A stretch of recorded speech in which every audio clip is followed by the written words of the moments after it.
Hello friends, good evening and very welcome to Dhanmantra channel.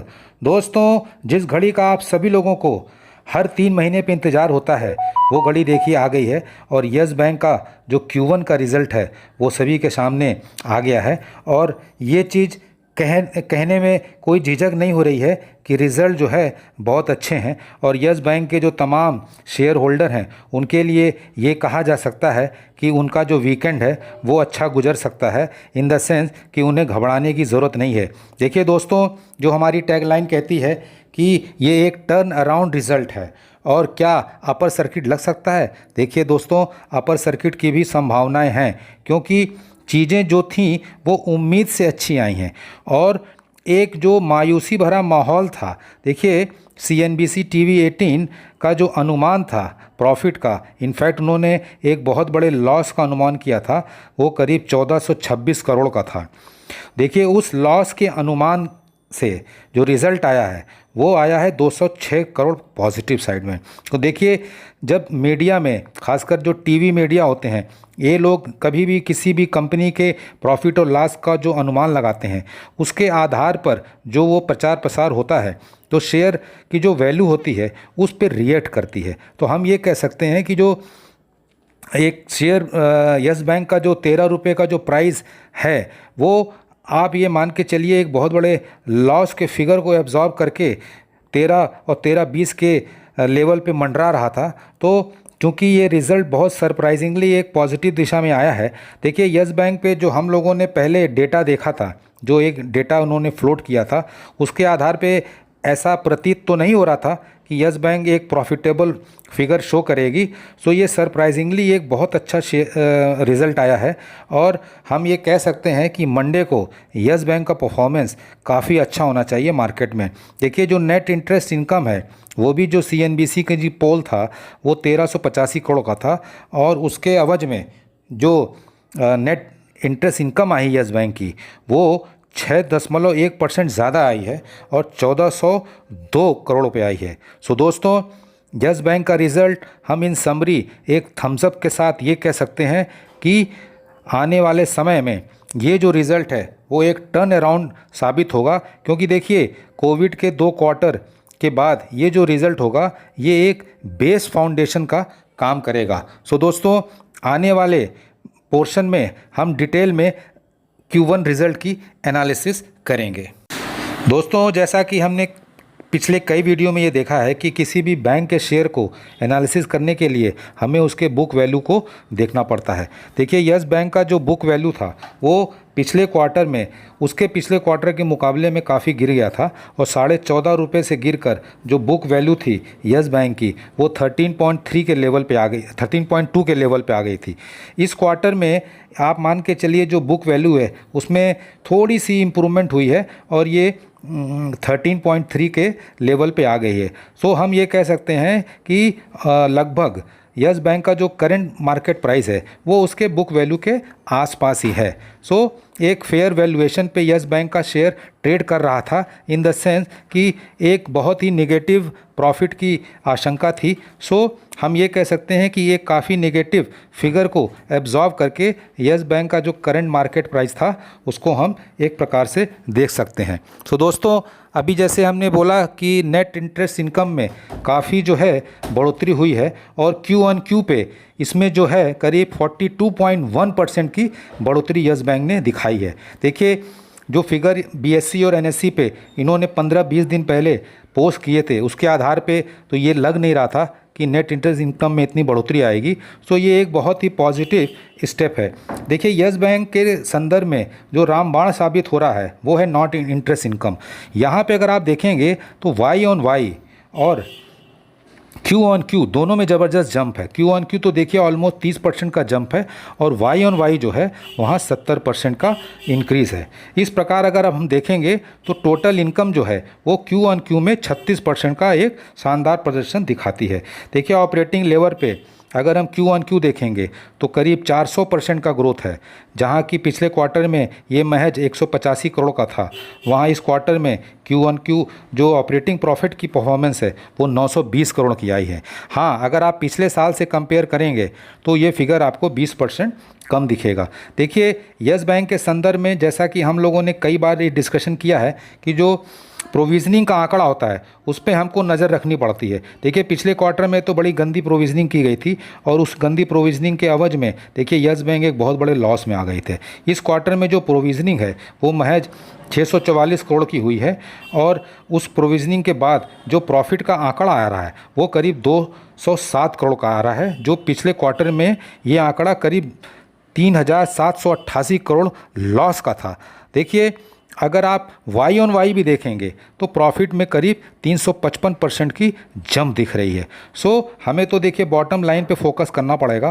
तो Q on Q और Y on Y दोनों level पे जो profit का परफॉर्मेंस है वो बहुत ही अच्छा है और जो स्ट्रीट का एक्सपेक्टेशन था, इस बात को हम फिर दोहरा रहे हैं, उससे बहुत ज़्यादा अच्छा फिगर आया है। तो हम ये कह सकते हैं कि मंडे को यस बैंक के काउंटर पे एक शानदार प्रदर्शन आ सकता है और सारे शेयर होल्डर अपने वीकेंड को एक अच्छे रूप में बिता सकते हैं। देखिए, ईपीएस की तो अभी हम बात नहीं करें क्योंकि यस बैंक का जो इक्विटी बेस है वो बहुत ज़्यादा है, लेकिन पिछले क्वार्टर में तो देखिए ईपीएस माइनस में थी और इस क्वार्टर में 0.08 का एक फिगर है। तो एक शुरुआत हुई है पॉजिटिव ईपीएस को और इस क्वार्टर को हम बेस मानते हुए ये कह सकते हैं कि आने वाले जो क्वार्टर्स होंगे उसमें ईपीएस में भी अच्छी बढ़ोतरी देखी जा सकती है। देखिए दोस्तों, रिटर्न ऑन एसेट्स जो है पॉजिटिव में आ गया है, 0.3% पे आ गया है।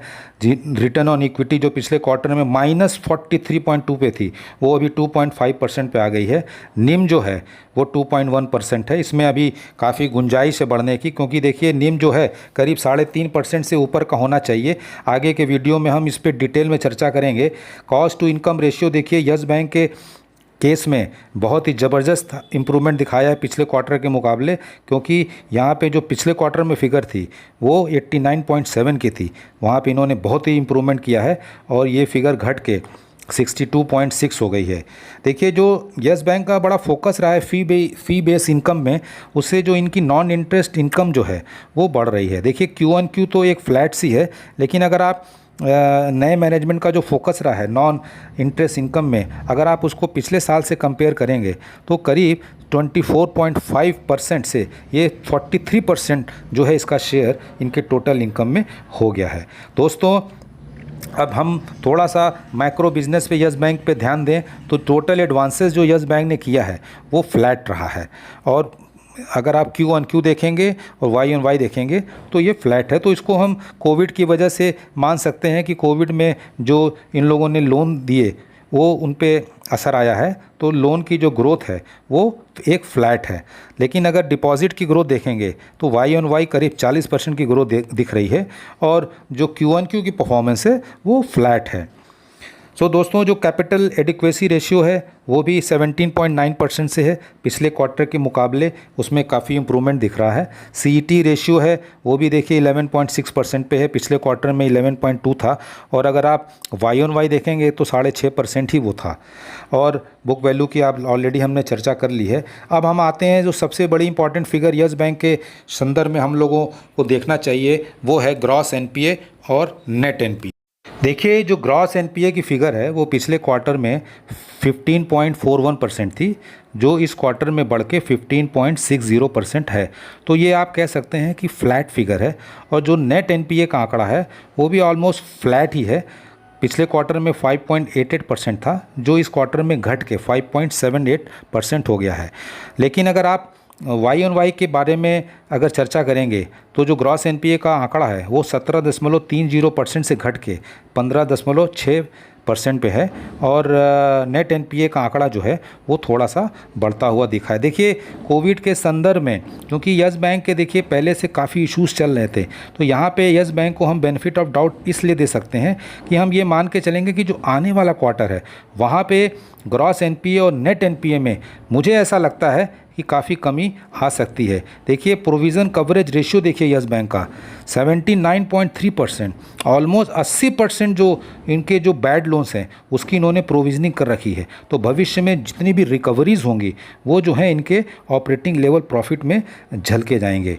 देखिए इस क्वार्टर में काफ़ी जो लोन है वो रिस्ट्रक्चर्ड किए गए हैं। कहने का मतलब उनकी जो ड्यूरेशंस हैं वो बढ़ाई गई हैं और ये एज़ पर आरबीआई की पॉलिसी से हुआ है। तो उस जो रिस्ट्रक्चर्ड लोन का आंकड़ा है वो करीब 4,976 करोड़ का है। सो देखिए आने वाले समय में जब इन रिस्ट्रक्चर्ड लोन से जो पैसे आएंगे उससे क्या होगा, इनके ऑपरेटिंग लेवल पे उसकी इम्पोर्टेंस दिखेगी। देखिए जो काज़ा रेशियो है वो यस बैंक के काउंटर पे एक आप देखेंगे हर क्वार्टर में इम्प्रूवमेंट दिखा रहा है। पिछले क्वार्टर में ये जो परसेंटेज था वो 26.1% था और इस क्वार्टर में जो काज़ा रेशियो है वो बढ़ के 27.4% हो गया है। और अगर वाई ऑन वाई भी देखेंगे तो करीब 2% की इम्प्रूवमेंट दिख रही है। देखिए यस बैंक के काउंटर में जब एक बहुत बड़ी समस्या आई थी और जब रिज़र्व बैंक के निर्देश के अनुसार एसबीआई ने इसका अधिग्रहण किया था, उस समय जो मेन प्रॉब्लम थी यस बैंक के काउंटर पे वो थी लिक्विडिटी कवरेज रेशियो की। देखिए पिछले साल इसी क्वार्टर में जो लिक्विडिटी कवरेज रेशियो थी जिसको एलसीआर बोलते हैं शॉर्ट फॉर्म में, वो महज 42.2% थी, लेकिन आज देखिए वो 131.8% हो गई है। कहने का मतलब ये है कि यस बैंक के काउंटर पे और यस बैंक में जो लिक्विडिटी की मात्रा है वो पर्याप्त हो गई है और किसी भी प्रकार के लिक्विडिटी को झेलने के लिए समस्या को यस बैंक इस समय 100% अपने पैरों पर खड़ा है। दोस्तों यस बैंक ने काफ़ी फोकस जो है रिटेल बैंकिंग में किया था, लेकिन अगर आप उस सेगमेंट एनालिसिस जब करेंगे तो आप देखेंगे जो रिटेल बैंकिंग का कंट्रीब्यूशन आया है वो इस क्वार्टर में पिछले क्वार्टर के मुकाबले कम आया है। ये एक अच्छी चीज़ नहीं है, लेकिन यस बैंक को ये देखना पड़ेगा आने वाले क्वार्टर में कि जो उसका मेन फोकस एरिया था उसको जो है इनको और मजबूत करना पड़ेगा। देखिए कारपोरेट बैंकिंग राणा कपूर के सामने में काफ़ी मजबूत हुआ करता था और पिछले 2-3 क्वार्टर में एक यहाँ पर गिरावट दिखी थी, लेकिन इस क्वार्टर में आप देखेंगे तो काफ़ी अच्छी बढ़ोतरी दिख रही है। इनफैक्ट अगर आप इस क्वार्टर के रिज़ल्ट को माइन्यूटली एनालाइज करेंगे तो आप देखेंगे जो इनकम बढ़ी है वो कारपोरेट बैंकिंग में बहुत ज़्यादा बढ़ी है। देखिए ट्रेजरी बैंकिंग में भी घटी है, रिटेल बैंकिंग में भी घटी है, अदर बैंकिंग ऑपरेशन भी जो है यस बैंक का घटा है, लेकिन कारपोरेट बैंकिंग जो हुई है वो यस बैंक के बिज़नेस में काफ़ी चार चांद लगाया इस क्वार्टर में। सो ये एक बहुत अच्छा साइन है। कहने का मतलब ये है कि देखिए रिटेल बैंकिंग के साथ अगर यस बैंक कारपोरेट बैंकिंग में भी आने वाले समय में ज़बरदस्त फोकस करता है तो देखिए फिर तो यस बैंक के पुराने दिन वापस आने में ज़्यादा समय नहीं लगेगा। दोस्तों वीडियो काफ़ी लंबा हो रहा है और रिज़ल्ट का देखिए अगर हम बहुत माइन्यूट एनालिसिस करेंगे तो देखिए वीडियो तो 1 घंटे का भी कम हो जाएगा। खास पॉइंट्स हमने डिस्कस कर लिए हैं। ओवरऑल रिज़ल्ट अगर आप देखेंगे तो अनुमान से बहुत बेहतर हैं और जब चीज़ें स्टॉक मार्केट में अनुमानित चीज़ों से ऊपर आती हैं और जो चीज़ें मीडिया में या डिफरेंट मीडिया में या आप कहिए यूट्यूब चैनल्स पे जो चीज़ें फ्लो करती हैं और जो एक्चुअल में आती हैं, अगर वो चीज़ एक्चुअल जो है अनुमानित से बहुत अच्छी हो तो उसका जो इम्पैक्ट है वो स्टॉक मार्केट में शेयर बाज़ार के प्राइस पे पड़ता है। तो हमारा ये अनुमान है कि मंडे को इसका बहुत ही पॉजिटिव इम्पैक्ट यस बैंक के प्राइस पे पड़ना चाहिए। सो दोस्तों आप अपने अपने वित्तीय सलाहकार से राय लेकर यस बैंक के काउंटर पे एक रुख बना सकते हैं पॉजिटिव दिशा में और लेट्स होप कि everything goes very well on Monday. मेरी सभी लोगों को शुभकामनाएं हैं। आप सभी रिटेल बंधुओं को इस बात पे मान के चलना चाहिए कि उनका जो वीकेंड बहुत अच्छा होना चाहिए और मंडे को यस बैंक के काउंटर पे एक अच्छी परफॉर्मेंस दिखनी चाहिए। देखिए आज बड़ा वॉल्यूम कम हुआ है। बॉम्बे स्टॉक एक्सचेंज और नेशनल स्टॉक एक्सचेंज को अगर आप मिला दें तो 7.5 करोड़ का वॉल्यूम हुआ है, लगभग 40 करोड़ की डिलीवरी उठाई गई है। तो एक बड़ा म्यूटेड सा वॉल्यूम था क्योंकि लोगों को एक बहुत बड़े इवेंट का इंतज़ार था और ये सबको पता था कि रिज़ल्ट जो है मार्केट आवर के बाद आएंगे, तो लोगों ने ज़्यादा वॉल्यूम पे इसमें बिज़नेस नहीं किया, लेकिन मंडे को काफ़ी अच्छे वॉल्यूम की आवश्यकता है। जय हिंद।